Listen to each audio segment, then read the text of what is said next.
Hello, good evening. Welcome to Axiom Flux, Season 4, Episode 17.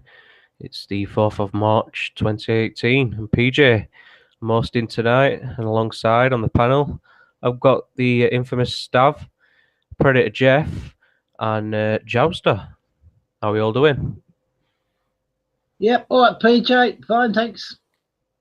Yep, good to hear you, Stav. How are we doing, Geoff? I've heard you've not feeling too good today, so hopefully you can say hello. Oh, taking the mic off mute. Yeah, I'm good, thanks, PJ. Thanks for having me on the show again. I do appreciate no worries. it. I've got a few dreaded allergies, but I'm sort of getting over the worst of it now, I think.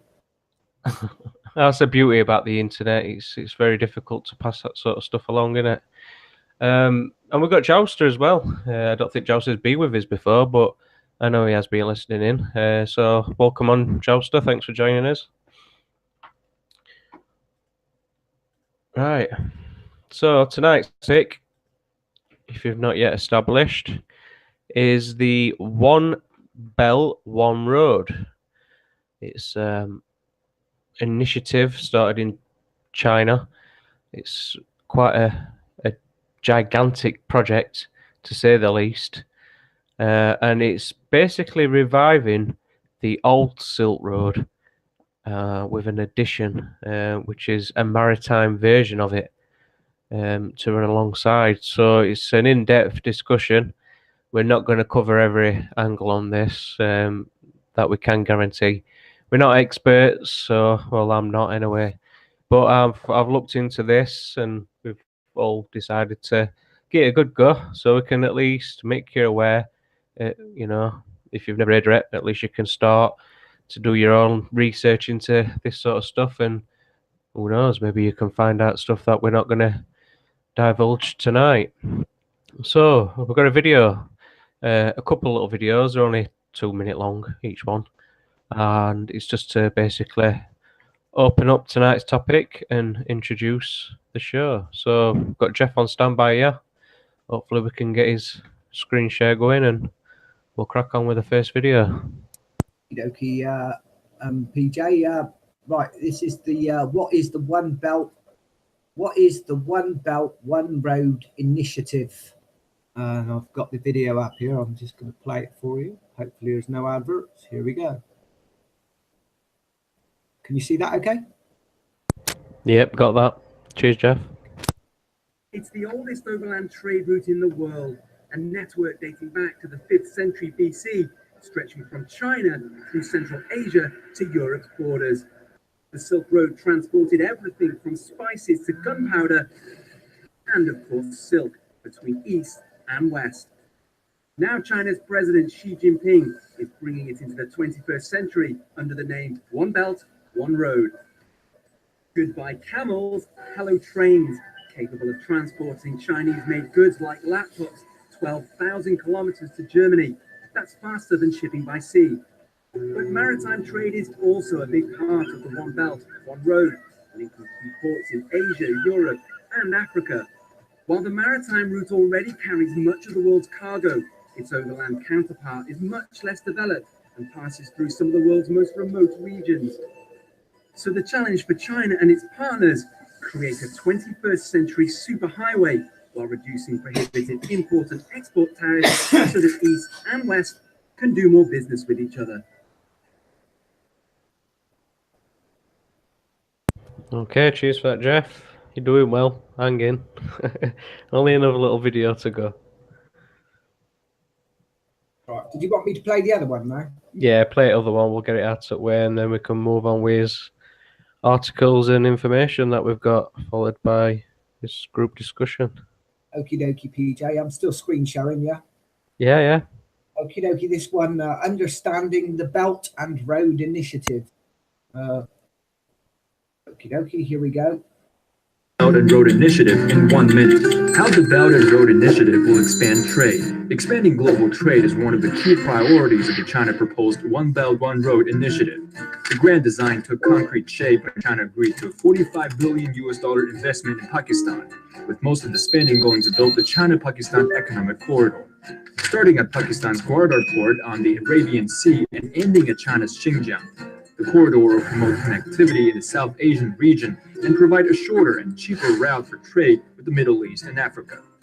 Statistics released by the China's Ministry of Commerce shows that during the first half of 2015, China has directly invested in 48 countries involved in the Belt and Road Initiative, total investment volume reaching over $7 billion, a year-on-year increase of 22%. More trade potential will be tapped between countries along the route. At this year's Boao Forum for Asia in March, President Xi Jinping said China's annual trade with countries along the One Belt One Road Initiative could reach $2.5 trillion in 10 years. Meanwhile, experts point out that to facilitate unimpeded trade, steps will be taken to resolve investment and trade facilitation issues, reduce investment and trade barriers, lower trade and investment costs, as well as to promote regional economic integration. Understand the Belt and Road Initiative in 1 minute. Alright, cheers for that, Geoff. So that's a couple of little mini vids. It just saves me going on a bit of the history of the old Silk Road and whatever else were displayed in those videos. So let's get into the articles now. I'm going to kick off first. Stav, I've decided. So I'm going to share my article that I've got. And then if you'd like to follow on with whatever I've not filled in, by all means, you can. So this is my first article. It's your guide to understanding the OBOR, which is the One Belt, One Road. It's also known by many other different names. The BRI, which is a Belt Road Initiative. It's just a bit shorter. New Silk Road is another name. And there's one or two others. So world leaders gathered in Beijing over the past 2 days to hear China's plan for global trade. Bearing in mind, this is an article from May the 15th, 2017. It's going to explain it all, but in short, just before I run into the rest of this article, to make you aware, it's a 5-year concept. It's it's in its 5th year. So here we go. Nearly 70 countries and international organizations have signed up for the mega infrastructure project, said President Xi Jinping at the close of the summit today, but others still have no idea what it is. The next gathering in Beijing is slated for 2019. During his speech at the opening of the Belt and Road Forum, Xi pledged at least $113 billion in extra funding for the initiative and urged countries across the globe to join hands with him and in pursuit of globalization. We have no intention to form a small group detrimental to stability, Xi said. What we hope to create is a big family of harmonious coexistence. So what the heck is it? It's all about building massive stuff, mostly around transport and energy, roads, bridges, gas, pipelines, ports, railways and power plants. Proposed by Xi in 2013, the program is an estimated $5 trillion, although it is varying in different articles over different periods of time. Infrastructure spending spree that spans 60 plus countries across Asia, the Middle East, Europe and Africa, hailed by Xi as project of the century. The plan fits into his bigger narrative that China is setting an example of globalization, filling the void left by the US under Donald Trump's America First policy. What's with the name? It's a mouthful. The One Belt part of it refers to the Silk Road economic belt, while the One Road refers to the 21st century maritime Silk Road, which is not yet established by all means. Jointly, they're meant to be a revival of the ancient old Silk Road trading routes. Don't get too tied to OBOR. China might be toying with a different acronym. Meanwhile, one writer noted it's an even more unfortunate acronym when you have a Belt and a Road Forum, or BORF. A few people are mixing and matching for OBOR and the BRI. Just to recap, that's the One Belt, One Road, and the other one is the Belt Road Initiative. So this is the map. Let you have a little look at that. This is the plan for the routes. So who's in and who's out? China says the project is open to everyone, but it has also identified 65 countries along the Belt and Road that since the early stages of the proposal, it has insisted will participate in the initiative, whether they've confirmed it themselves or not. Together, the 64 nations plus China account for 62% of the world's population and 30% of its economic output. Nevertheless, only 20 of those nations sent their heads of state to the OBOR summit over this past weekend, and most of them are smaller Asian countries that are economically dependent on Beijing. A total of 52 nations are confirmed to have had some level of participation in the forum. Here's another chart here for you. Those included the United States and North Korea. Matthew Pottinger, Senior Director for Asia and the National Security Council, was the US representative at the forum. Despite a previous plan to send a low-level Commerce Department official, Pottinger showed up in Beijing soon after the Trump administration announced a major agreement with China on trade, which entails an endorsement of the Belt and Road Initiative. The North Korean delegation at the forum, led by Minister of External Economic Relations Kim Yong-jae, was overshadowed by his nation lobbying yet another ballistic missile, which was May 14th of last year, in reaction to calls to rein in its weapons program. Chinese planners had reportedly hoped for at least some top Western leaders to attend the OBOR forum, including British Prime Minister Theresa May, in order to burnish the plan's credentials. Instead, the UK, Germany and France sent their lower-ranking officials to Beijing. India was absent. The country has boycotted the Belt and Road Initiative, mainly due to concerns over the China-Pakistan Economic Corridor, a key part of the initiative that runs through disputed Kashmir, which we will go on and talk a little bit more in depth about. It's India being a key player, or not a player, but even the more so for the project to stand any chance of prevailing. It's really, in my opinion, needed India, but we'll move on later on through tonight to talk about that. So how's it going so far? China has never published any comprehensive list of all the OBOR-related projects or the deals. The initiative is vaguely conceived and described at the first place, perhaps to make it easier to bundle anything it wants into it. As leading players in the initiative, about 50 Chinese state-owned companies have invested in nearly 1,700 OBOR projects since 2013, said the Chinese government days ahead of the Beijing forum.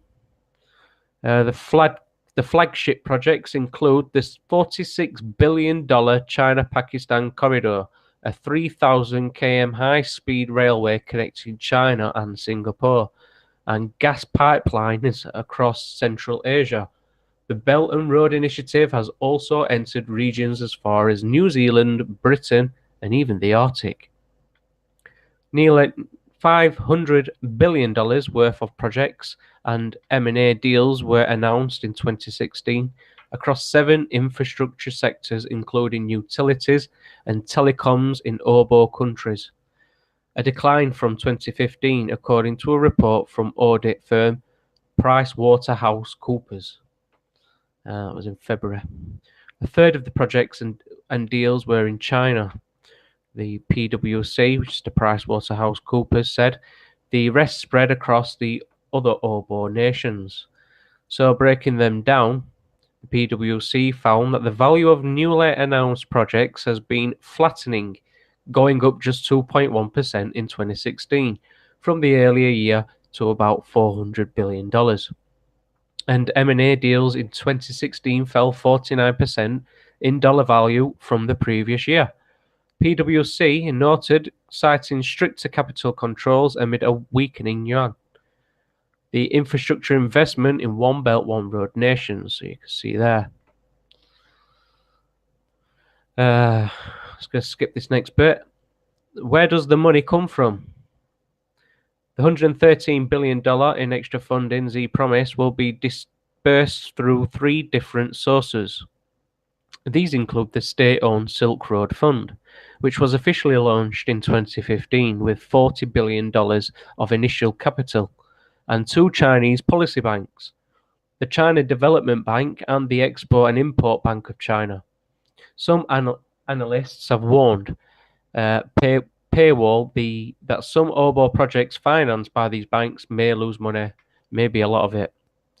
2 multilateral institutions led by China, the Beijing-based Asian Infrastructure Investment Bank, which is the AIIB, with its registered capital of $100 billion, and the Shanghai-based New Development Bank with $50 billion starting capital, and also major financiers of the initiative in 2016, for example, the AIIB approved $1.7 billion in loans to 9 development projects along the Belt and Road. Chinese lenders are also powering the new Silk Road plan. Louis Quiche, you have to forgive me on these pronunciations of these names, head of Asia's research at Oxford Economics, estimates that the annual Chinese lending to other OBOR countries stands at around 130 billion in recent years, and the bulk of that is from commercial banks. Speaking at the Beijing Forum, Zhao Zhaxian, governor of the Chinese Central Bank, has pledged to help domestic banks fund more OBOR projects in the years to come. He added that China is also seeking financial cooperation with other OBOR nations, as its own resources are limited. China is also hoping that other countries and funds will pitch in. So that's the end of that article. At least for now. I've got another one, but I'll open it up for a quick discussion on what I've mentioned so far. Well, I like the idea that you've got the Belt and Road Forum, or BARF, and at the same time you've got Europe. Both of them sound like projectile vomiting to me, PJ. Yeah, well, there is, in my opinion, another common denominator, which I'll keep, to myself for now, and I'll maybe mention it a little bit later on in the talk. So, yeah, any thoughts, Stav? You're on mute. Yeah, I'm gonna get me mic off mute. Yeah, it's a huge project, and there's a lot of if buts maybes. It's very complex. No, I'm not going to give you too much of my thoughts because it would be quite expensive to say the least. But they're going to do this anyway. That's what I feel, because I mean there's a lot of I don't know if a lot of people have. I've looked into it a little bit. There are the Chinese military are building bases. Actually, Badwar one is in Pakistan at the moment, where the Belt and Road is at the bottom. I think you mentioned it in the video. It's in the southeast part of Pakistan, I think. They're already building a Chinese military base there. And of course, into Africa, which isn't really covered that much on those maps, through Djibouti, there's a Chinese military base there now, which is expanding like anything. So they're willing to put their military behind this as well. And I think it's going to happen. How long it's going to take, and the cooperation of other countries. I think India, I think you're going to mention in one of your articles later on, is probably one of the few countries that are sort of going to be a bit of a problem. But because I think because the road passes through the top part of the disputed area of Kashmir, isn't it, between Pakistan and India, which is going to be very contentious to say the least. Yeah, it's a huge project, and I think it's definitely going to go ahead. There's a lot of things happening at the moment in the world which underlines that it's going to go ahead, including what the USA are doing at the moment, and Donald Trump and all of what's happening, and the protectionist sort of measures that he's talking about putting in, sanctions and not trade embargoes. What do they call them? What do they call them? what he's putting in place. Tariffs. Oh, I'm not with it at all. Yeah, that's at late night the other night. Tariffs and everything. So I've got my own thoughts on what America's doing, and of course, all of this is to do with it all. Well, the UK, well, the Chinese Investment Bank, or the IIAB, what is it? I think you mentioned. Well, I think Britain has put a few billion into that, so as well as other countries in that investment. And one other thing I do hear that the financial centre of Europe, I call it, which is of the world, which is London, City of London. I think preparations have been underway for quite a while for the City of London to be the biggest clearinghouse for Chinese RMB. So you can draw your own conclusions of where London's going to look to the not too distant future, and we all know that's all about finance, and that's probably the UK's part in it all, actually, and of course any trade deals that come along. Where the EU sits in it all, well, we'll probably get to that in other articles. If not, perhaps retouch on it, but that'll do for the moment, I think. PJ, so there we are. Yeah, well, I guess the question does have to be, asked, what is China's real intentions in all this? Because it seems rather generous of them to, upfront so much money and to just give it away to other countries. So it has been asked by many people, many critics who are very skeptical about the true intentions of all this. I'm going to touch on that. Yeah, I do Sorry, believe Pete. you are. So I'm not going to ask the question just yet, but that is, one to ponder as we go through the talk. Over to you then, Stav, if you're ready. If you want to show your article now, I'll pass it to you if you want. Yeah. Why not? We'll get one out of the way. Take a bit of reading. Probably about. Well, let me just, while you're loading yours up, then let me just quickly share mine, and we can move straight over to yours. So, providing I've got my screen share showing, you can see, you'll see some of the countries here that are, involved. So China at the top, yeah. You see the other Belt and Road countries. So we've got Afghanistan, Albania, Armenia, Azerbaijan, Bahrain, Bangladesh, Belarus, Bhutan, Bosnia and Herzegovina, Brunei, Bulgaria, Cambodia, Croatia, Czech Republic, Egypt, Estonia, Ethiopia, Georgia, Hungary, India, Indonesia, Iran, Iraq, Israel, Jordan, Kazakhstan, Korea, Kuwait, Kyrgyzstan, Laos, Latvia, Lebanon, Lithuania, Macedonia, Malaysia, Maldives, Moldova, Mongolia, Montenegro, Morocco, Myanmar, Nepal, which is an interesting one, New Zealand, Oman, Pakistan, Palestine, Panama, Philippines, Poland, Qatar, Romania, Russia, Saudi Arabia, Serbia, Singapore, Slovakia, Slovenia,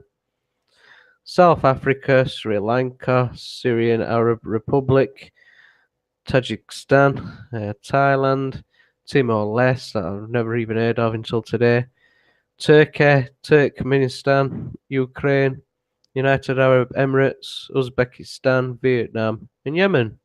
At the bottom here. Over to you, Stav. They haven't put the UK on there, but from what I've heard, yes, this is the AIIB investment arm, which is what you mentioned in that video. Right, well, mine's hopefully going to give some little insight of why the Chinese are getting this sorted out and why they've engaged in, say, giving everybody these loans and why did you come in and invest and etc. Anyway, let me share my screen. Well, here we are. Oh, is that on? Are we sharing? Hello. Yeah. We can see that stuff. Okay. Good, thanks, boys. Because I'm never sure with this this Google Hangouts, but there we are. This is an article by Alliance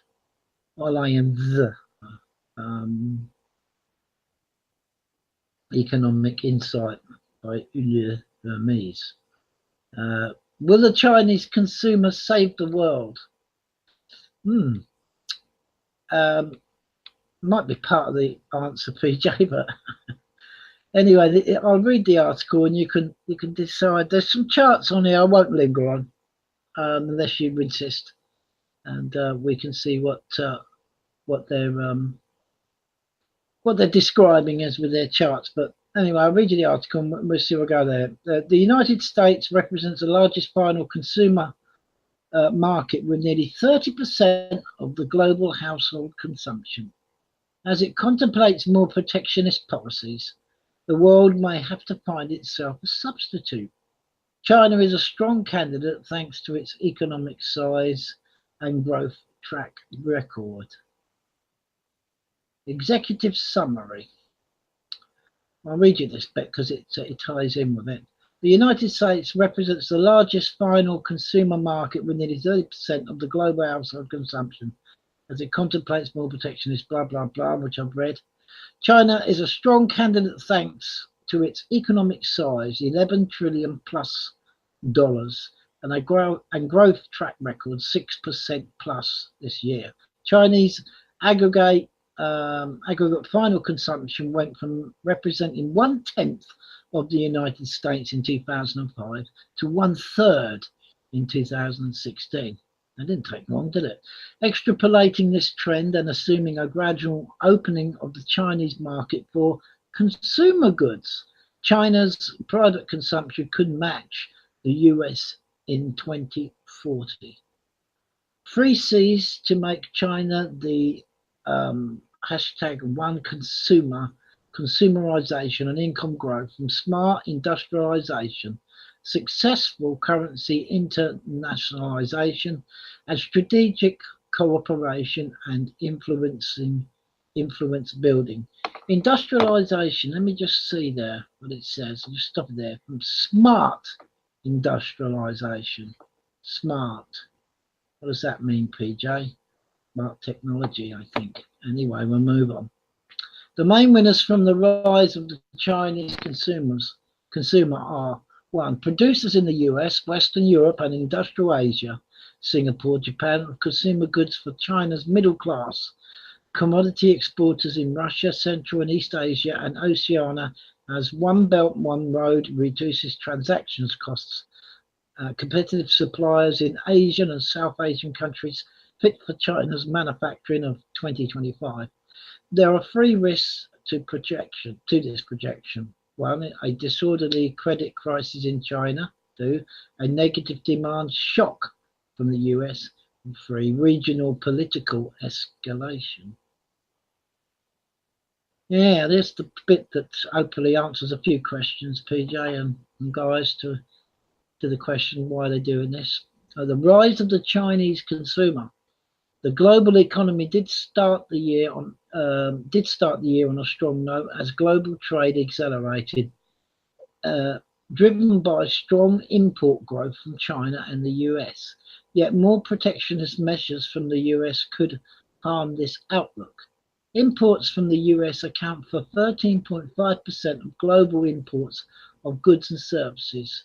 More importantly, the US is the largest final consumer market with nearly 30% of global household consumption. You've been over that.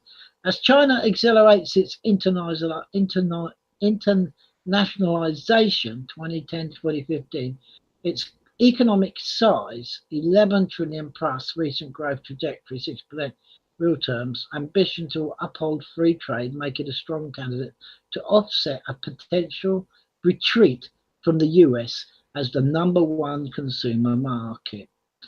Strong consumption growth and greater openness could push China to become the single largest consumer market one day.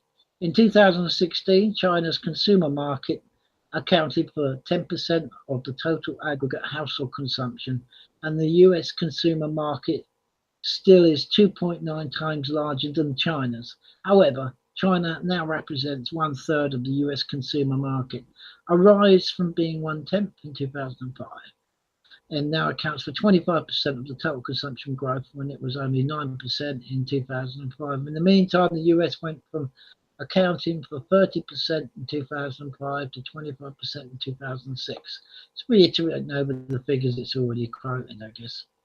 There's a little graph there, and these are imports. World trade is in grey. It had this difficult period there, and anyway, this is 2017. We're probably over to here by now.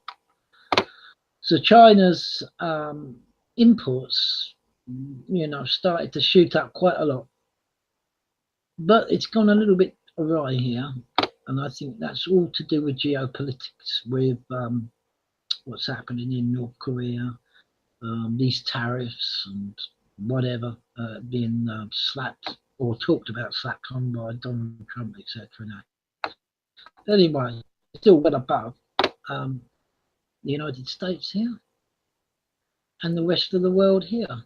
So there you go. It's already happening, I think. And maybe I'm reading that graph wrong. Maybe you're better at that, Geoff, but that's what I get out of it.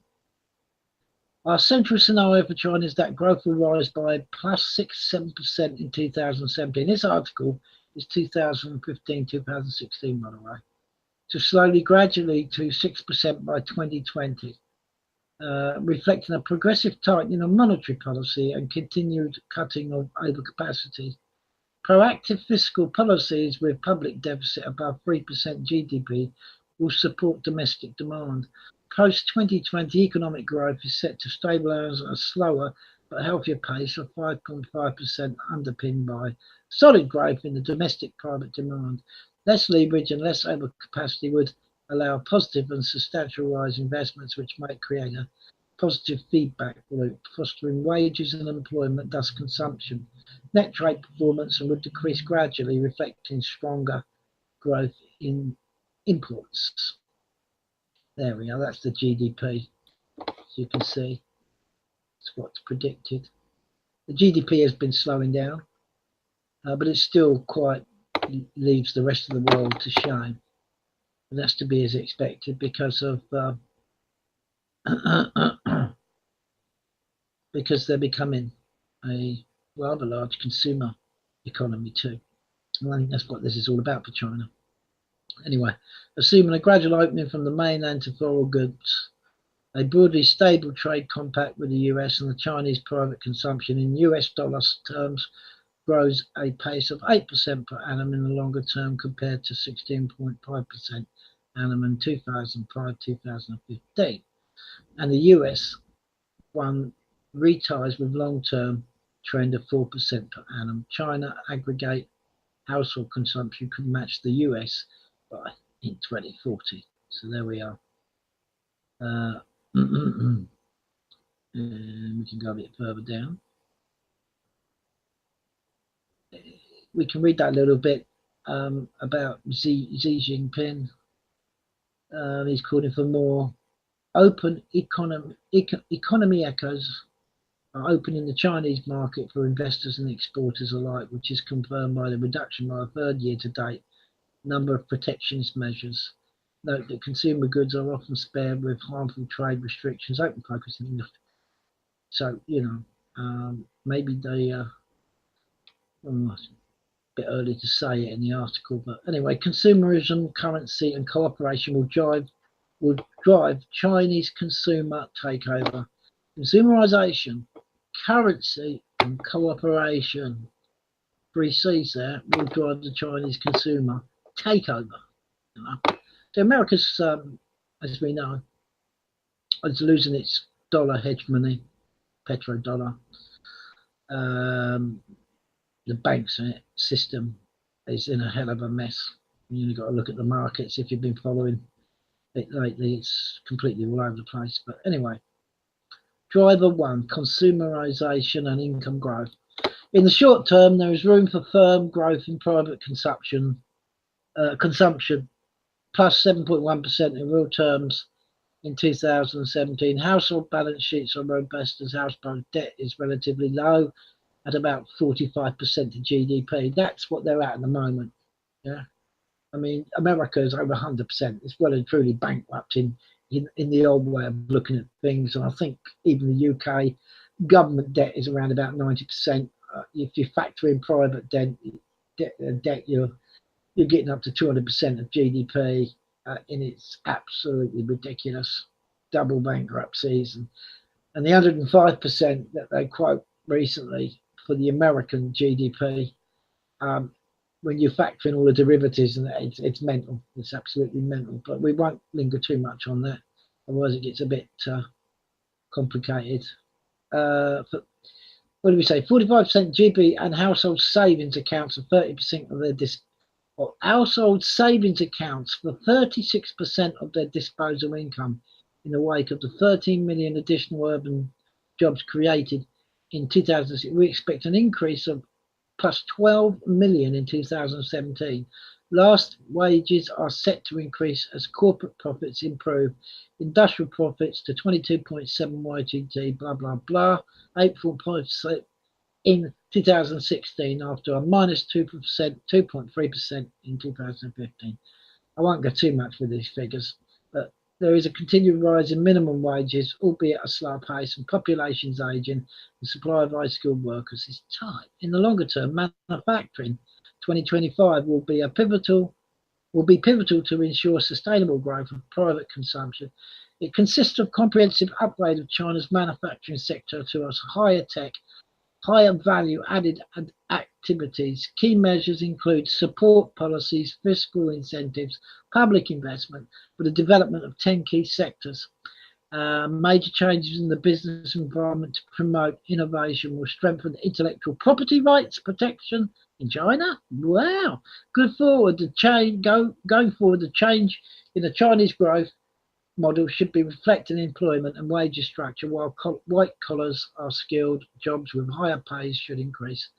This will in turn increase the overall purchasing power of the Chinese consumer for foreign goods and services. China manufacturing 2025 is policy top priority sectors.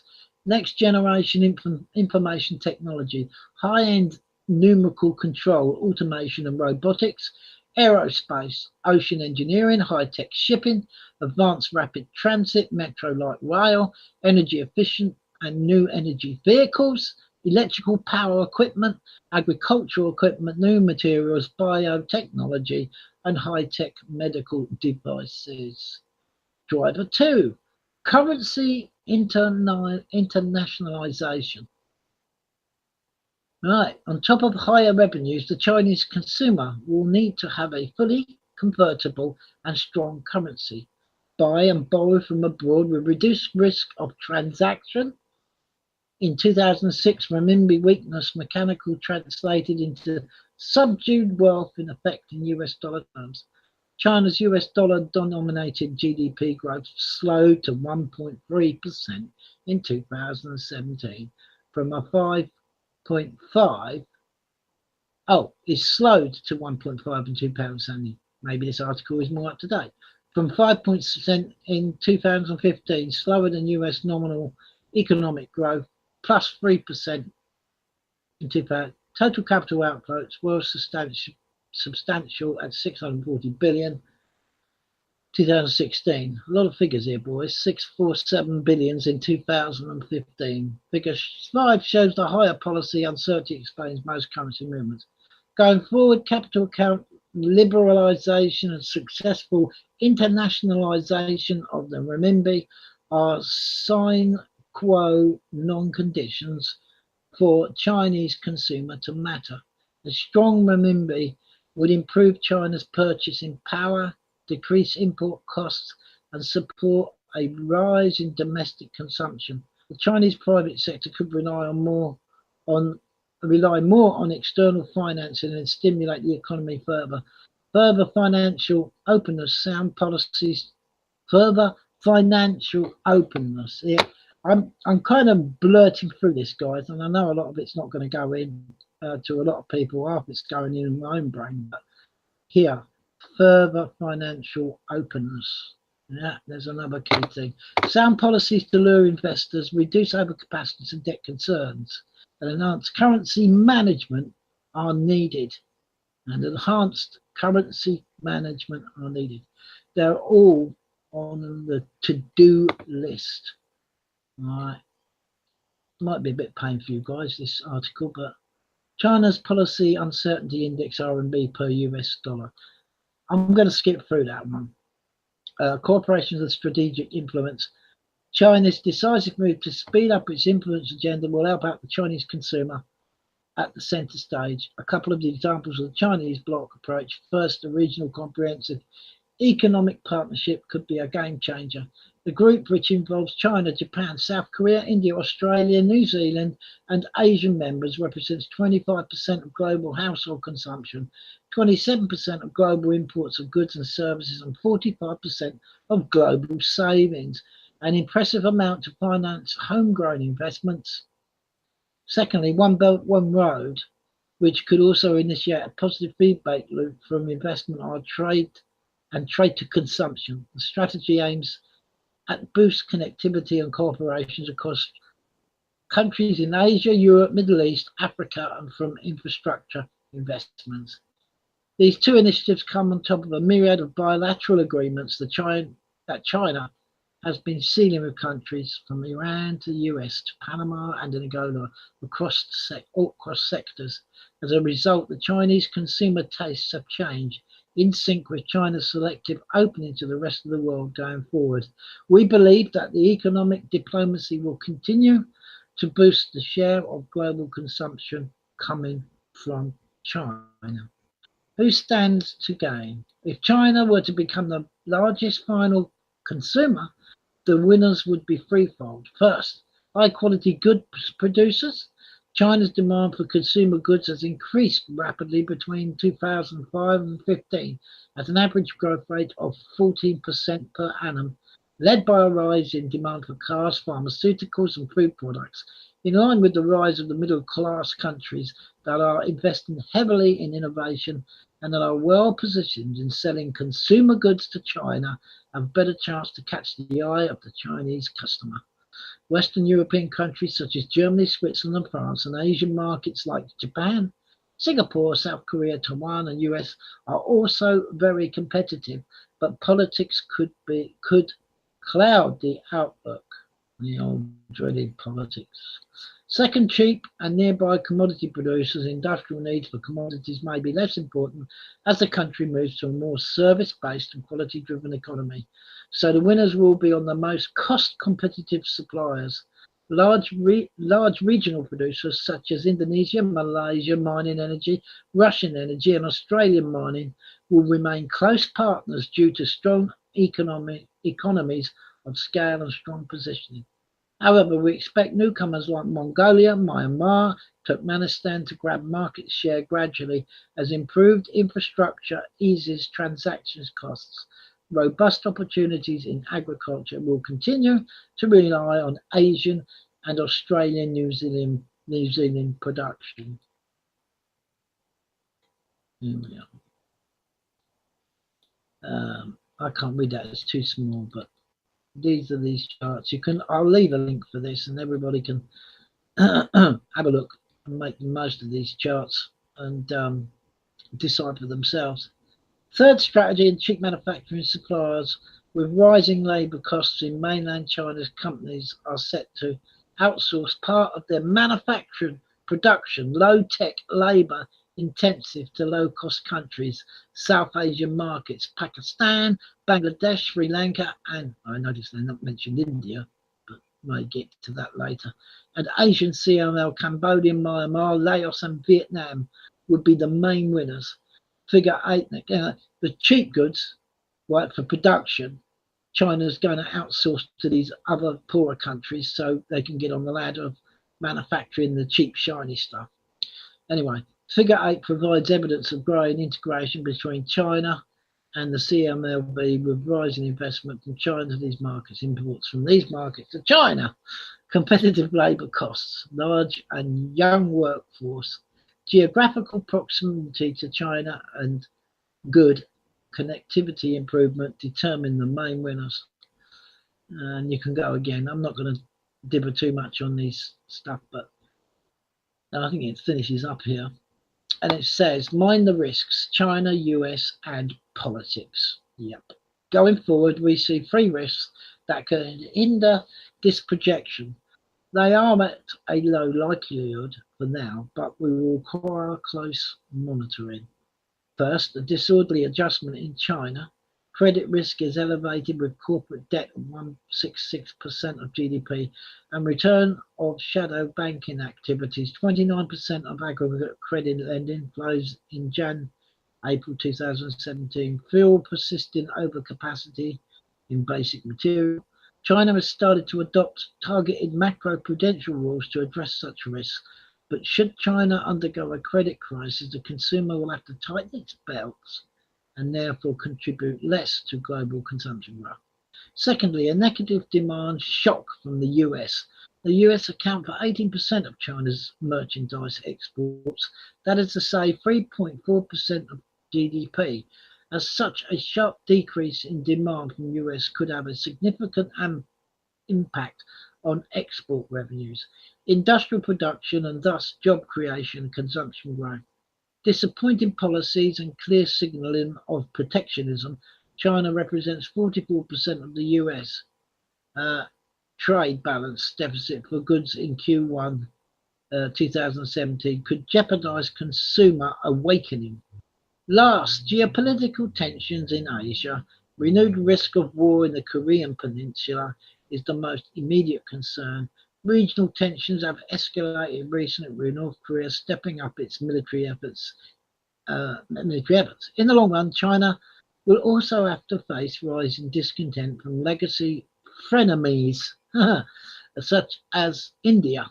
There we are, as One Belt, One Road includes a China-Pakistan economic corridor on the disputed territory.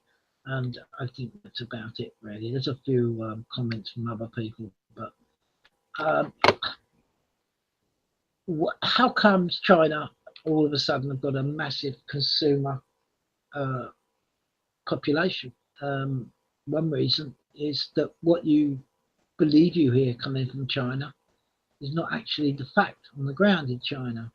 You know, we have the Great Firewall of China where, you know, it's pretty much blocked out from the world and internet. Obviously intelligence does its thing, but that's not Joe Public. So Joe Public can't find out, can they rely on the mainstream media? Oh, it's a communist country. They work their people to the bone. They got all these safety nets because people are committing suicide left, right and centre, working for nothing. And yes, okay. Well, I've read several articles, and in the past, since they've risen since 2005, should we say, a bit before that, 2002, all of these people in these mega cities like Chongqing, which not many people know exists, which is at the beginning of the Belt and Road, right at the beginning, with the fast train, bullet train service. There's millions. That city alone is as big as Austria. I mean, and yeah. I was just going to say, I mean, it's clear that China has got a lot of money floating about at the moment. And I think it is a twofold thing. One, they're going to use this One Belt, One Road thing, obviously, to push out their cheap quality, low quality Chinese goods across the world. And at the same time, use it for taking in better quality stuff from other nations. I think that's maybe part of it. I mean, I might be wrong. But from what I've seen, the quality coming out of China is still not much better than it was years ago. It hasn't improved massively.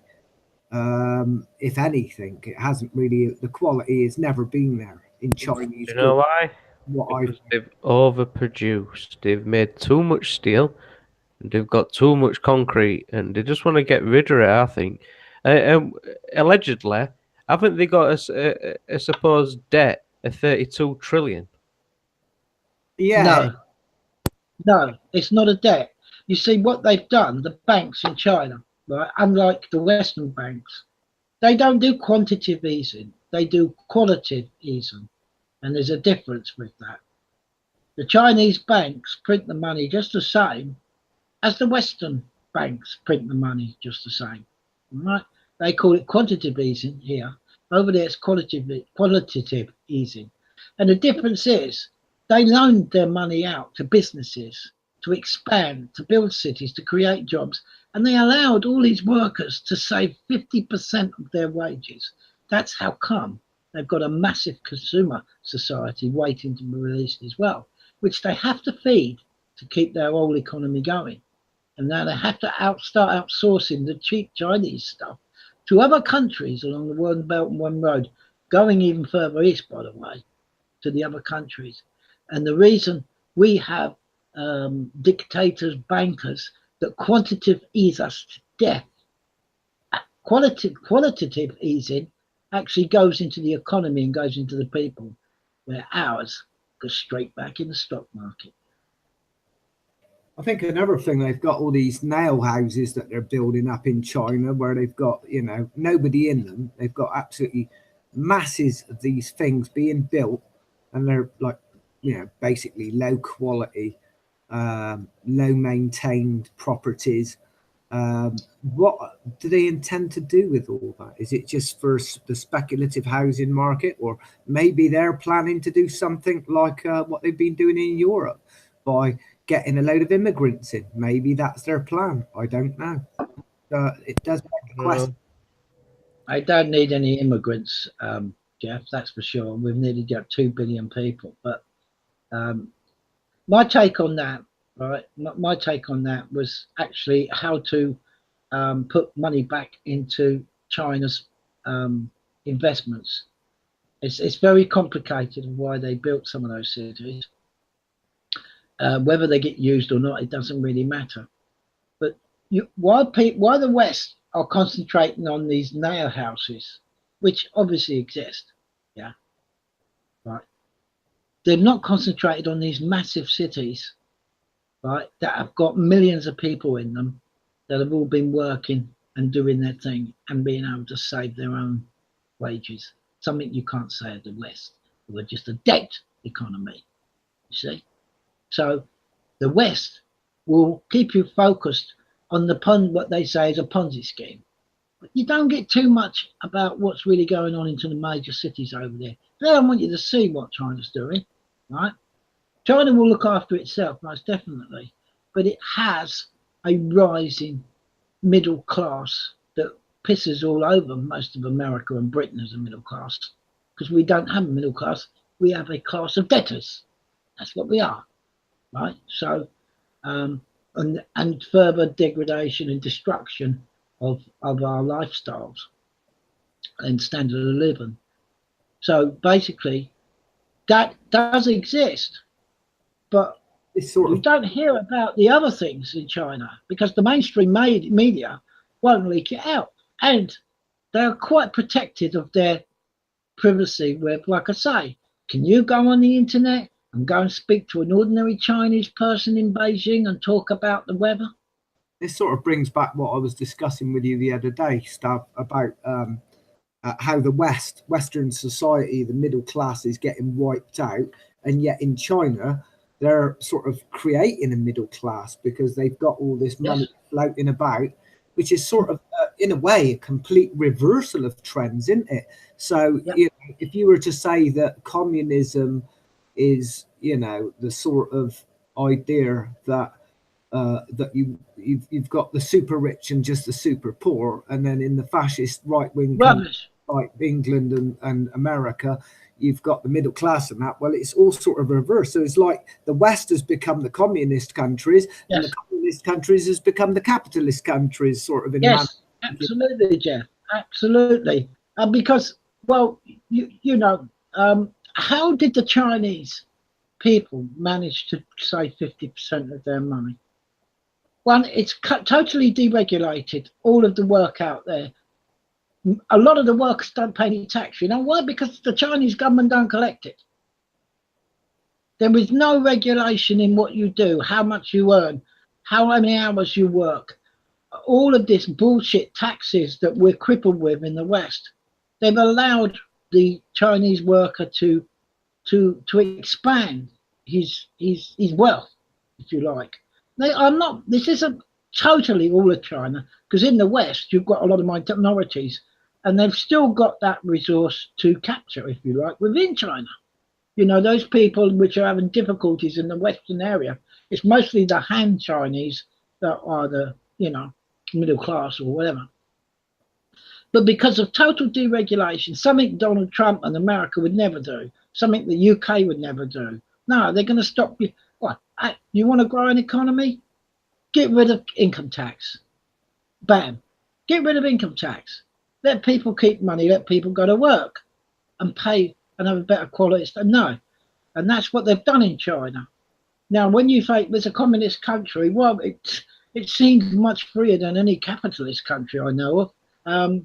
You know, but like you say, it's like everything is sliding in reverse, and we're going to become a socialist, communistic type thing in the West, and they're going to be all the free market capitalists in the East and through to East Asia and all that part, whereas we're going to end up like, you know, they were before China, you know, with sort of Mao Zedong era. So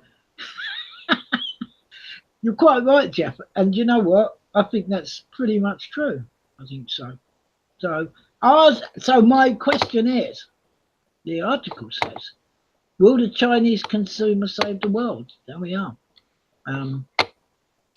Over to you, PJ, or whether Stav. I wonder if Jouster's got anything to say on it. Have you got any points of interest, Jouster, that you want to bring to the table? Is he there? Maybe he's on mute. I think he's going to pipe up if he feels he's got something to say about it. So perhaps he hasn't got much to say at the moment. He may do in a while when he's ready. I think there is a market for the UK outside all this one belt, one road. I think in the UK, what we're going to have to focus on is producing quality rather than quantity. I think that's one thing we were always good at in the past.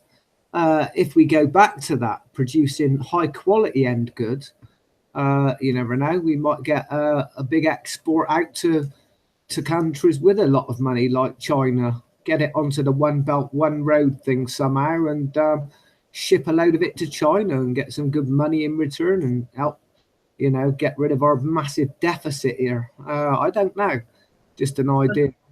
The UK's part in it is to do with the City of London. It always has been. It's their piece of the pie is in finance, and yeah, like I said, that's not going to last. Stav. No, but they are being set up as a clearinghouse for Chinese RMB for Europe. Right. That's what's being set up for the City of London as we speak. I've read several articles about it, and that is what the UK's part in it is. There, obviously, if there's any other small trade agreements and we're aboard, then I'm sure then people should look on into it as some type of opportunity, if you like. It doesn't matter what we think about globalization, New World Order, and all this stuff. This is gonna run. It will run, and maybe the Chinese along the way, and you know, that the emerging East. They used to say the emerging markets in the East. Well, they're here. It's here, and it's being rolled out. And maybe the West has got a lot to learn about all this. I've got my suspicions about the USA and what they're going to do. But hey, the USA is going to do what the US is going to do. What we're going to do. I think the Brexit, Cameron, the AIIB investment from the UK, I think it's all interlinked. The EU, everything is all interlinked into this one belt, one road deal and a new type of. And I highlighted several things in that article, but I didn't do it with a highlighter. I just mentioned it a couple of times. Financial accountability with transactions only says one thing to me, right? And that's a new type of banking system unlike anything we've had before. And you know what my thoughts are on that, so we'll leave it at that. The Chinese have already got a lot of gold. They're already doing gold certificate trades with Iran. Pakistan have signed all up to it, and they've dropped the dollar. Iran have to, and they've dropped the dollar. The BRICS have, and the BRICS are already established banks outside of the Rothschild system. Venezuela will take a payment in RMB for their oil, and it's a drip, drip, drip. And the Americans are going to put tariffs in line. They're going to go inward. They're going to protect themselves with their Make America Great Again type policies or whatever. And I think the days of one thing I would probably say the writing's on the wall is once the Americans start closing down military bases all over the world, once they start closing them down and more Chinese military bases start to emerge, like the one in Djibouti and the one being set up now in Pakistan, Badwa, and on it will go. But as soon as America start closing down overseas bases, then you know the writing's on the wall, and we know. Trump's already said he's sick of NATO, not other countries not pulling their weight in the financial side. He didn't want the TTIP. He doesn't want, in actual fact, he's not even too bollocks about the dollar. What he said in Saudi Arabia was, I don't give a monkeys about the dollar. You know, that's what his own words was. Is it Trump? No, it's the people behind Trump. So Trump's just a figurehead, as we know, like all these political leaders. So I think that's what we're looking at. But there'll be clues in the next few months or years to reinforcing where we're going to go with all this. Do we need it to happen? I don't know. I guess we, you know, with the way things are going, it's going to lead one way, and that's wars, isn't it? So I guess we do. It's the only thing to sort of. So I guess will the Chinese consumer? Let's put it up. Well, I think personally, Stav, I think these big investment programs have always been good for creating jobs and getting the money flowing, because that's what usually happens when you get these big infrastructure projects going. It means lots of jobs, lots of work, lots of lots of cash floating around and things. I think it's probably a good thing myself. It's making the world a smaller place, and obviously you're going to have lots of different issues with it. Like, for example, lots of animals and things, in non-indigenous animals getting into other countries and things. I don't know whether that would have any part in it. You've always got to be careful about things like that, because as we've seen in the past with outbreaks of different types of animals in places like Australia, where they had rabbits and they had to introduce myxomatosis and things like that. I don't know. I could be talking a load of old rubbish here. I don't know. I mean, are there already trade routes between these countries? I don't know. But I guess they're going to have to be very careful what they do. And like Lopi said earlier on about pirates and banditos and, you know, people that are going to attack big shipments on these routes and things. There's going to have to be a lot to be thought about, obviously. Yes, it's very complex. Is it going to come off? I don't know. You know, it certainly all points to China having to do this, to say it's got to do something, because of its massive consumer economy now. That's got to be served. Yeah. See, it's not. They cannot just keep making cheap stuff. The GDP is shrinking through exporting because other countries are stopping to buy it, because they're feeling the crunch of debt heavily throughout the world, and the Western banks. Debt is now to the point of crushing countries. It is. They can't print any more numbers. They can't. They're trapped in a cage. If they print more numbers, something else happens. We have inflation or stagflation, whichever way you want to look at it, right? So they can't carry on, and they have to start to do something. China's saying, well, that's going to slow up the exports because they can't afford to buy the exports anymore. We can't sell it that cheap to keep this afloat. We've got to start using our consumer society in a two-way trade going on, which will help grow China and turn it into a consumer society. Well, I think carry on. I think it's a very clever strategy by China, if you think about it. I mean, if at the end of the day, all these currencies collapse all over the world, and they do have to have some sort of major reset with the economic button, then at least they're preparing their economy for the next type of currency or whatever. So, I mean, you know, by these investment programs, I think they're a very necessary thing. And I think the UK and America are going to get left behind unless they literally start pouring money into investment programs themselves, because you've got to prepare for a competitive world where once the reset has happened, that you're in a position to be able to do all these big export projects and things. You know, it's just something that they're preparing for. I think they got their heads screwed on, to be honest. They seem to have their act together, I'll say that. Yep. Well, let me carry on with my last few articles then. I'm just going to cover... Let me know if you can see that, guys. Yeah, can see that, mate. I was going to go back over to China for a minute or two and then move back on to India. So China's set to lift remaining 40 million people out of poverty by 2020.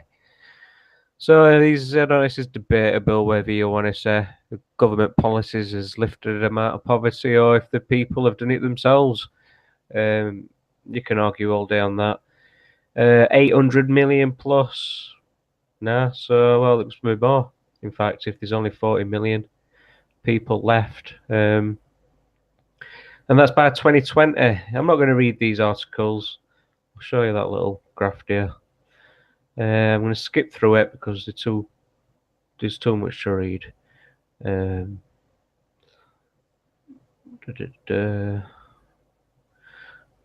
just going to find that last little bit I want to read out on this page. It says here, given its track record in the past 39 years, it is quite possible that China will eliminate poverty in 2020, ever since overtaking Japan in 2010 as the world's second largest economy behind the USA.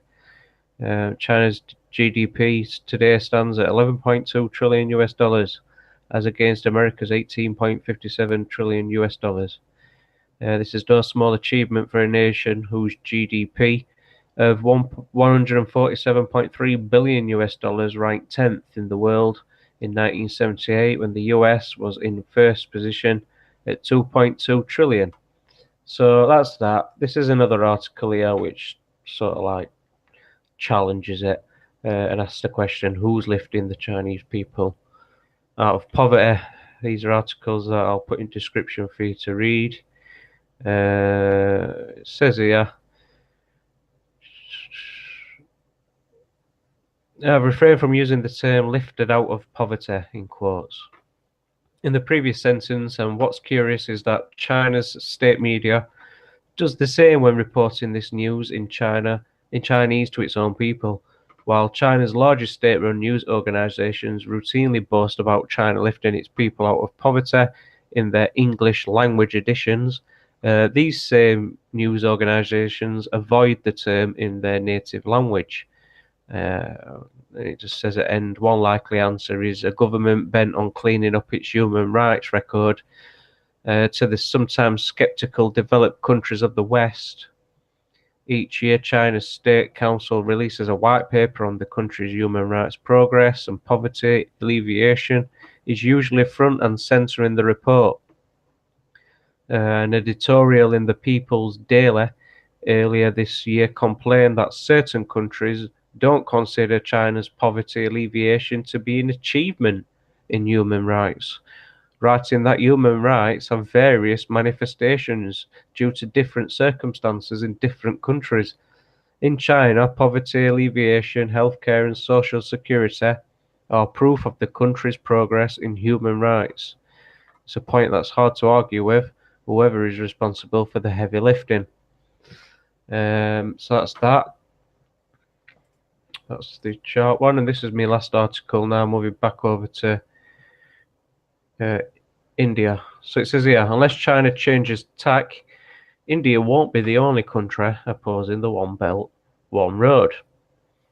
So before I start this, I'll just mention to you, Geoff, there's a link, another video YouTube link that I've just sent you, which I'll want you to play after I finish this. So let's carry on.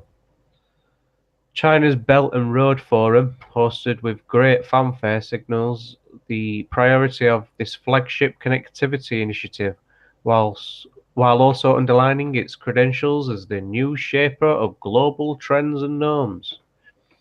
Exhorting all countries to participate, Chinese President Xi Jinping suggested that what we hope to create is a big family of harmonious coexistence. But India, an emerging economy that shares a contested border with China, worries about containment and new pathways for aggression from Pakistan. Other nations wonder if hegemonistic designs are hidden behind the rationality of connectivity and trade. The policy initiative aims to enhance China's centrality in the global economic unilateral approach. But how the project is conceived and implemented so far belies the rhetoric of multilateralism emanating from Beijing. Last little bit, again, I'll leave a link in the description.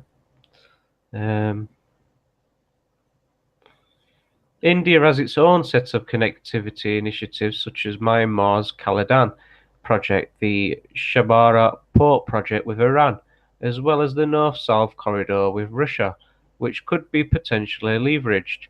The proposed 7,200-kilometre international North-South transportation corridor is a ship, rail and road transportation system connecting the Indian Ocean and Persian Gulf to the Caspian Sea via Iran to Russia and North Europe. The Indian and Japanese governments are working on a vision document for developing an Asia-Africa growth corridor, largely meant to propel growth and investment in Africa, in part of a response to China's ever-growing presence on the continent. The Belt and Road Initiative is a highly ambitious undertaking in line with China's aspirations to emerge as the central economic power at a time when the United States makes plans to step back from global affairs. Its success depends on China's ability to move beyond the bilateral framework and allow a truly multilateral vision for the project to evolve. Otherwise, China can expect to contend with opposition from more countries than India. That's it. It's me articles. PJ, I've got a video at the Silk Road Summit. Is that the one you want me to play?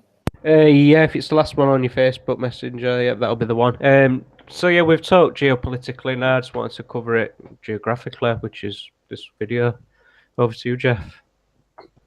I'll just screen share. And can you see that okay? Can you see that okay? Yep, I've got that spot on. Perfect. Here you go. I'll try not to cough during the presentation. Just like the ancient Silk Road, the new one is also all about trade. China's plans call for an overland link from eastern China through Central Asia, Southern Europe, Russia, and onto Western Europe. Meanwhile, maritime routes will connect eastern China through Southeast Asia, India, Sri Lanka, and Pakistan, then onto East Africa, the Middle East, and finally Europe. The total cost, well, estimates range from around $900 billion to $1.4 trillion. Together, the so-called One Belt, One Road region will encompass around 2/3 of the world's population, 70% of global GDP, and 3/4 of the world's energy resources. It includes projects like this, the first direct rail link between China and the UK.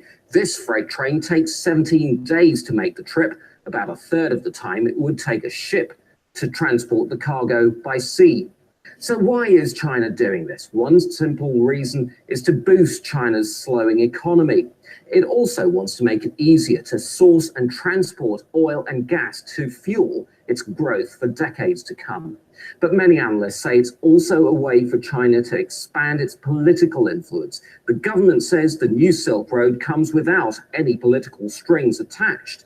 But some of the projects in developing countries along the route are already facing resistance from local communities, like these protests at the Hambantota port in Sri Lanka. People there are angry that their government gave Beijing a controlling 60% stake in the port operator and a naval outpost in the Indian Ocean.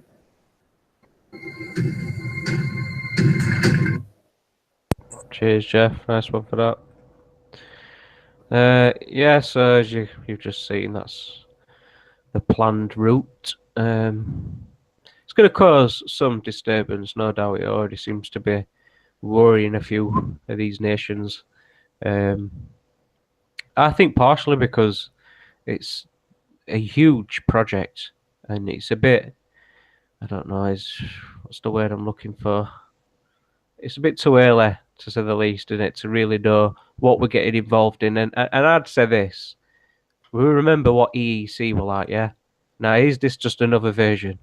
Because if it's going to tie us in and lose even more sovereignty and stuff like that, then I don't know, maybe we should learn from his mistakes and avoid it like India's doing. I don't know, but both sides of argument I've tried to put across with, obviously, you guys helping me as well.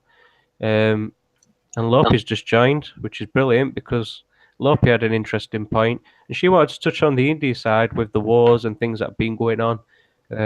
Welcome, Lopi. How are you doing? Hello, my darlings. Doing very good. We're towards end right now, but now you've joined us, we'll let you explain what it is that you wanted to share with the people, and you can have 5-10 minutes to yourself. Oh, all right.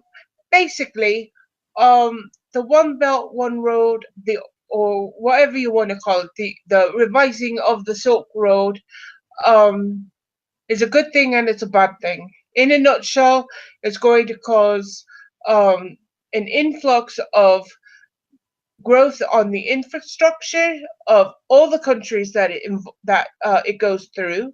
Is going to cause more jobs, more people to have abilities and opportunities. It's going to create possible more hospitals, more education, more of everything. Yes. The downside is it's going to cause more of everything. And it sounds like I'm playing devil's advocate, but basically I'm sat on the fence here. I can see both sides. Sad part about it is they'll be basically needing in order for it to work perfectly and unilaterally amongst all the countries that is involved, since they're both doing a land road and a water road, basically, they're going to have a military or some sort of security for just that road. That laws only apply on that road and in the villages and towns that it access through. Because if you have laws that are from each country, they're going to be different. One law from one country is different from another law from another country, and it's okay to go and steal or take from this country because they have a made on file sort of attitude. But it's not. I'm glad you've come on, Lopi, because that's exactly what I wanted somebody else to say. It's because it reminds me so much of the EEC, and you've just said there yourself, different lands have got different laws. It's going to cause inconvenience at some degree, so they'll have to get around that, and you know how they're going to do that, don't you? So yeah, they're going to have their own security, their own military, and then for diseases as well, they've got to get prevention put in place for stuff like that, so things don't travel around. Lots of hospitals going on, and everything like that, because there's going to be traffic issues, there's going to be stabbings, there's going to be thieving, there's going to be, there's going to be everything you can think of, positive and negative, will eventually at one point happen on this route, regardless where it's at. And it may happen in multiple places at the same time. So they're going to have a large enough army for it to keep it secure and safe. Personally, I'm not going to want to travel on it as a person, of a business person, a person who's a trader, because I already know history about the country of Iran and Iraq. I don't want to be traveling through that country with the possibility of somebody with an AK-47 coming at me, because in their country that's normal. Well, they've certainly got people. They've got 40 million of them that they want out of poverty by 2020. So there's going to be plenty of jobs. And if they do manage to establish a decent route, then they're going to be traveling quite far out as well. So I was at the grocery store just before I come in, and I was telling people about our discussion today, and I'm glad I made it in, because I introduced Axiom Curb to a lot of people while I was at Kroger's. And I mentioned this to a few people, and I said, one point I said, even to my father, I said, you've got the water the road route is one thing, you got the water route is another. And over there in that area of Asia and the Indian Ocean, in that is full of pirates, modern day pirates. You can't deny that. Well, if they can't deal with them now, what makes them think that they're going to be able to deal with them when they're got this Silk Road deal going on? They're going to have to up the military and security. Having more bases and stuff from China in that area hadn't changed anything, because well, you got France, England, Germany, USA. We've all got bases over in the Asian area. Yeah, well, you basically, Lopi, you'd require something of the magnitude of a European army or an Asian army. Exactly. So, yeah, let's see where that leads you. And the only thing that is going to lead is somebody with filled of hubris is going to come in and say, well, guess what? This is my army, my road, my trade route. I'm taking control. And that's the scary bit. Well, It's basically handing over the freedoms of all these countries to that one person, because it will end up, that's what basically is going to end up happening. Well, at least we can get them artificial eggs, imported in if we ever need them. Well, I've got the feeling, to be honest, PJ, and by the way, hi Lopi. I've got a feeling that the world's becoming a smaller place, and I don't think we're going to be able to do anything about and go back to the old ways. As much as we might like to go back to national sovereignties and individual states, I got to be honest, I don't think it's going to happen. I don't think Brexit is going to happen. I think we're going to have to accept that globalization is here. You can't get away from the word, can you? As soon as you see it, I mean, it is a bit of a paranoia thing now for me, but I just don't like that word. No, I don't. Well, I don't like the idea of centralization of power.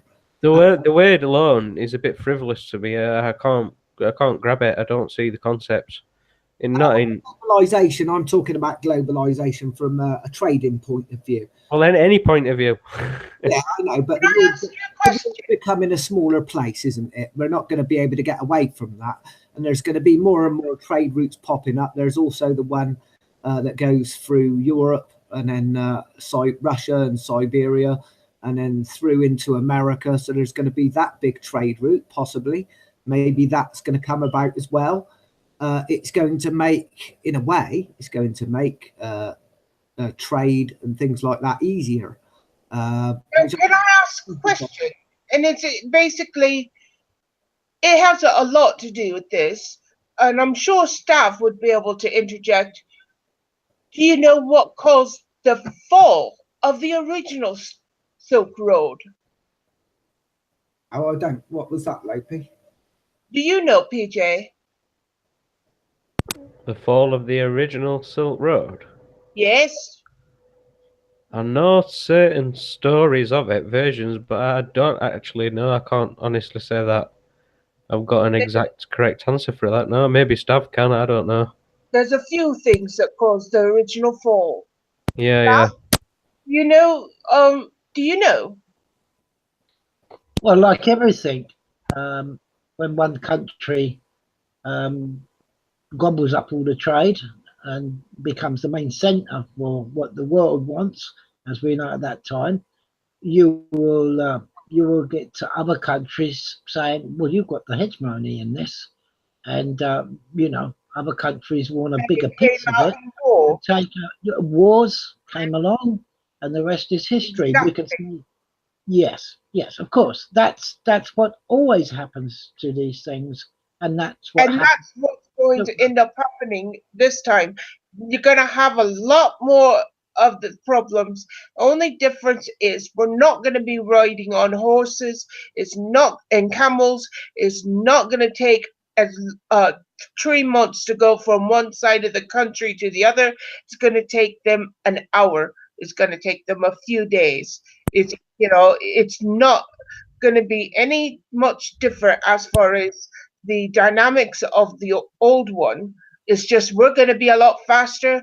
We have actual guns. We're not going to be using machetes to kill anybody, and it's going to end up falling the same way it fell before. With people are going to be having you know, thieves are going to be rampant on it. You're going to have, you know, not just little tiny groups of thieves. I mean mobs. That's what happened last time. I mean, villages of thieves come out of the woodworks. What do you think that the story of Alibaba, you know, and Aladdin? Do you think that's why India is hesitant to get involved? Because if I remember rightly, the Silk Road, or the original Silk Road, or was it? It went right through Delhi. Where, yeah, I was going to say, was it the one which went through the trade routes from India, where they like sold spices and things like? Yes, it went all the way from it went from basically from Rome to the edge of China, not the eastern edge, but the western edge near India. But the part from Turkey to Rome was more so not exactly part of it, but it was part of it. It mostly stopped at Turkey, or what was called Persia, which is modern day Iran. So maybe that's why India is reluctant to get involved or to sign up to it, because they're learning from history and from the past and what happened before. They've got a lot to lose. I mean, they're going to be forced to change their ways because of it. Yeah, definitely. And they also have their own massive population, where equals, if not manpower, if not more than China. And of course, if they get all tied up to the Chinese side of things, that's a lot of the country that's going to be not ever come out, and they're not going to become as prosperous as they would like to be. So we did have an article, didn't we, earlier on, but we didn't show on the show, about India's One Belt, One Road version type of thing. So they've got their own aspirations, their own ideas on how trade through the whole area should be, and maybe it should just be, you know, India in the driving seat. I think perhaps that's a lot to do with it. But if we could have a perfect utopia, I think something like that would work perfectly, where everybody had the same mindset, where You know, there's no problem, no thievery, no deceit, nothing of that. In a trustless system, it would work in that in essence, where you didn't have to worry about, you know, actual money being transferred or actual product being transferred. But they're not looking at, we're not in that trustless state yet. We're still in the raw cash part of reality, and it will not, I can't see it working. It's a great idea, but I mean, there's so many aspects that people aren't seeing. What about the immigration problem? I mean, England is dealing with Brexit. Look how it's like trying to pop a hemorrhoid and not get it hurt. It's going to be the same bloody thing for every single country that it goes through, because you're going to be dealing with some people from other countries infiltrating a host country and not leaving. And what is it going to happen? Well, we all know China and Japan, and them, they put a thing against. Japan says no, we're not Muslim. You're not having it here. You know, China says that, yeah, we have Chinese Muslims here. They've got a whole sector of Chinese Muslims there, near the northwestern part of China, near Mongolia. It's all Muslim Chinese. But they're not Middle Eastern, and they're going to end up being of that Middle Eastern Muslim benefactor coming from Iran. Although Iran is not exactly Middle Eastern, they're the hated ones of the Middle Eastern countries. They're the Shiites or Hittite, one of the two. I did touch on that point earlier. When I mentioned about maybe China's idea is to do what Merkel's done in Europe and import a load of immigrants and things for labour and what have you. I don't know, I might be completely wrong on that. I did also want to touch on one point earlier on in one of the presentations. It said about China's lifting the last 40 million people out of poverty. If 40 million people is all they've got in poverty, and I'm pretty sure they've got a population of about 1.2 billion, that would make 40 million a mere 3.3% or something like that of the population. Well, if that's truth about China, no offense to my brethren, because they are my brethren regardless, because I was born in Taiwan. I'm an Aboriginal Army Indian. They are my brethren because all the Asian people are all one and the same. Ask any white guy. Sorry, bad joke. But if they really gave a shit about their poverty level, they will quit building nail houses and forcing people not to live there. They would build their nail houses and allow people to live there. Did you know in the nail houses, if you get caught being a squatter there, you'll get sent to prison? I don't think most people would want to squat there, to be honest, from what I've seen. Because if you're homeless, you'll go to any shelter, and they are shelters. The sheer quality of them are absolutely abysmal, and of course they don't maintain these properties at all well, let alone anything else. But the point I was making was that if all they've got to worry about is 3.3% of their population in poverty, then I would say that China is actually doing very, very well, because in comparison to the United States and UK, it highlights what a problem we really have got with poverty in the Western society at the moment. But you forget that a lot of China bureaucrats don't count a lot of the couple millions of people that aren't on the grid. And I say on the grid in reference to like the homeless, the under poverty. They don't count them as humans. You see, that's a made by far attitude of China. If you don't have a certain, if you're not meeting the certain standard, you don't get counted.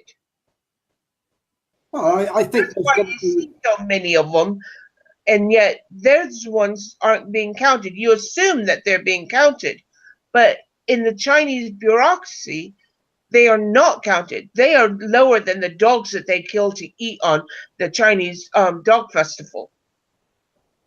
Yeah, yeah. Well, Saying. I can see big potential for this one belt, one road thing. Personally, I think it's a good thing.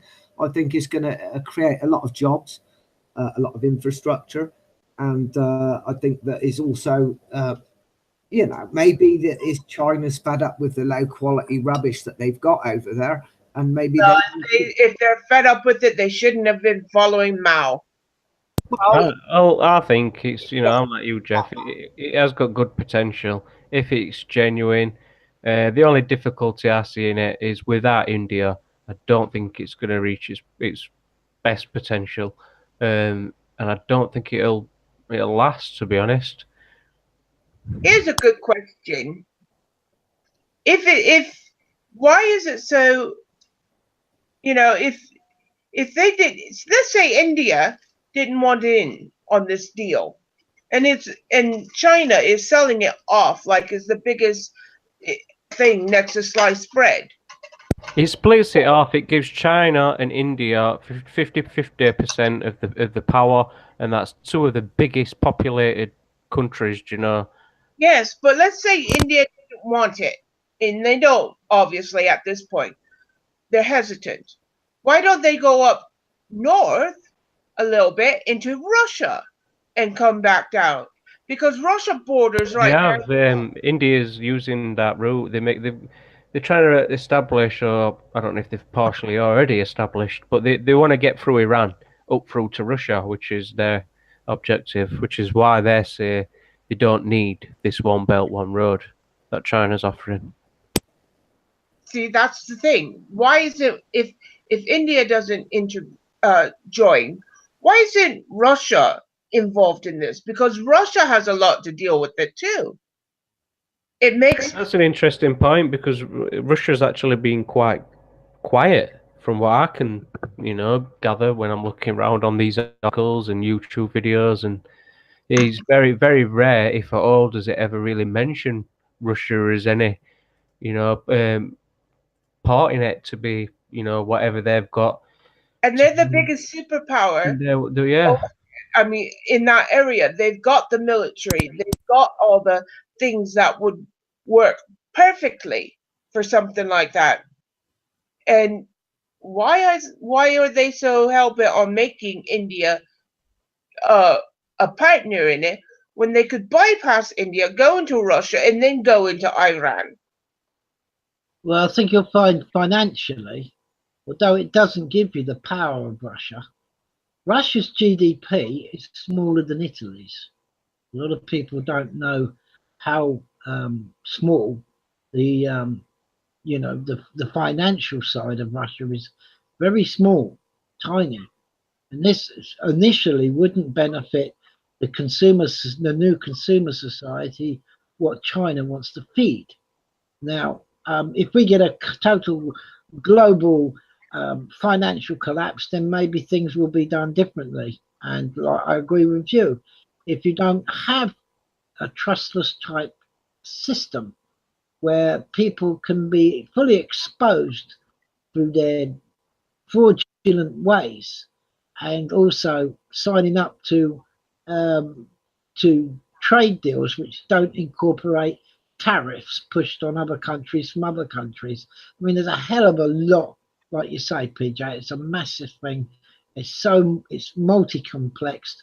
I'm like Geoff. I think at the end of the day, globalization. We already have it. Let's be honest. Yeah, we have. We've already got it to some degree. Yeah. Let me just cover this quick article, Stav, and then we'll wrap up. Because just going over Russia now, China's massive one road project largely bypasses Russia, but Moscow's still on board.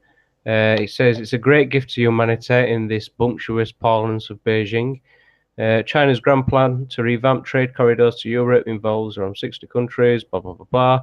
But the so-called One Belt, One Road project doesn't appear to pack many presents for Russia.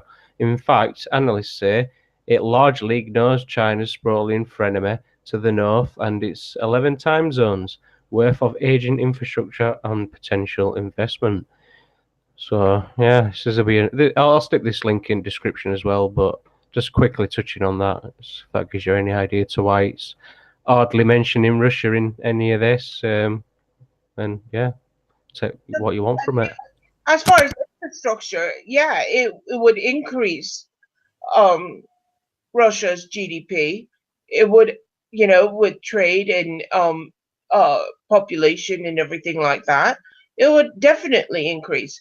But there is obviously a hidden thorn in that rose bush, because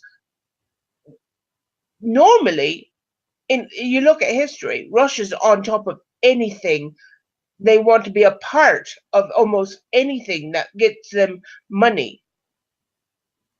Yeah, exactly. That's a good point, Lopi. So, what is China's genuine, intentions in all this? What is India's alternative measures that they're going to be putting in place? And as you just said clearly, what's in it for Russia? And what's the thorn in the bush? These are questions that you guys can comment on. I think one thing, touch on what you were talking about with Russia, I think one thing that's hampered Russia's economic growth is possibly the fact that there's been a recent sort of Cold War that's got started, and between America and Russia, and then a proliferation of arms, if you like. Well, these arms and investment in nuclear, all these nuclear weapons and hypersonic things. I think hypersonic weapons and all this, I think that costs an absolute massive chunk of any potential growth, if you like, in those countries. So by putting all this investment into stuff like that, it wastes the real gross domestic product of a country and squanders it. So I think it's unfortunate that you end up with these proliferations and these arms races and things, because it is so wasteful. It really is so wasteful, as far as I can tell. And it doesn't allow a country to increase in the things that it really needs to increase in, which is, infrastructure in the roads and things like the important things to keep the wheels of trade and commerce moving freely, so to speak. But this unfortunately happens. I mean, it's happened in other places like India and Pakistan, where they had a sort of proliferation of arms between the two countries and things like that. And this is an unfortunate thing that seems to go on rather a lot. But I think, hopefully one day, with any luck, these politicians will bloody well grow up and realise what they're doing and how they're squandering the potential of their countries, and put an end to this sort of rubbish. Just my I take think on it. that it's a waste, that it's another nail house that China is trying to squander and waste their money, trying to make things look good, as good as the Western world. I think that, let's say it did work, it happened to go, it's going to be made out of cardboard boxes and it'll fall right apart and be a waste of money. And then we're going to spend years in the UN discussing about it. Oh, how can we fix it? Just like Brexit. We're going to be spending years bitching about it all the time, and nothing's going to end up getting fixed, and then we'll end up in another world war, or at least a Asian war, and everybody in the Western world is going to have to get involved. Well, I can only agree. If you're looking for a trial and tested example, then yeah, Brexit is exactly that. But I've got to wrap up, guys. So it's unfortunate that we can't carry on, as this is a really in-depth topic and we can go on forever. But I'll thank you, Stav, Geoff, Lopi, and Jouster, if you're still with us. Any quick final thoughts, Stav? I'll let you have a last minute before I switch it off. Well, it's if none of this is possible, then you're looking at a world war, because the current system is completely shot. That's American bank, UK banks, Swiss banks, European banks, all the Western banks are set for a They call it a reset. Well, I don't think a reset is going to be at all big enough unless Joe Public's really content to live on soup for the rest of their lives. But there you are. Then obviously, you know, it's a massive war, maybe lead to nuclear, and that's the end of that. So that's the alternative of any of this being successful. China has to do what it has to do because of its consumer society. Otherwise, that will shrink back to what it was before.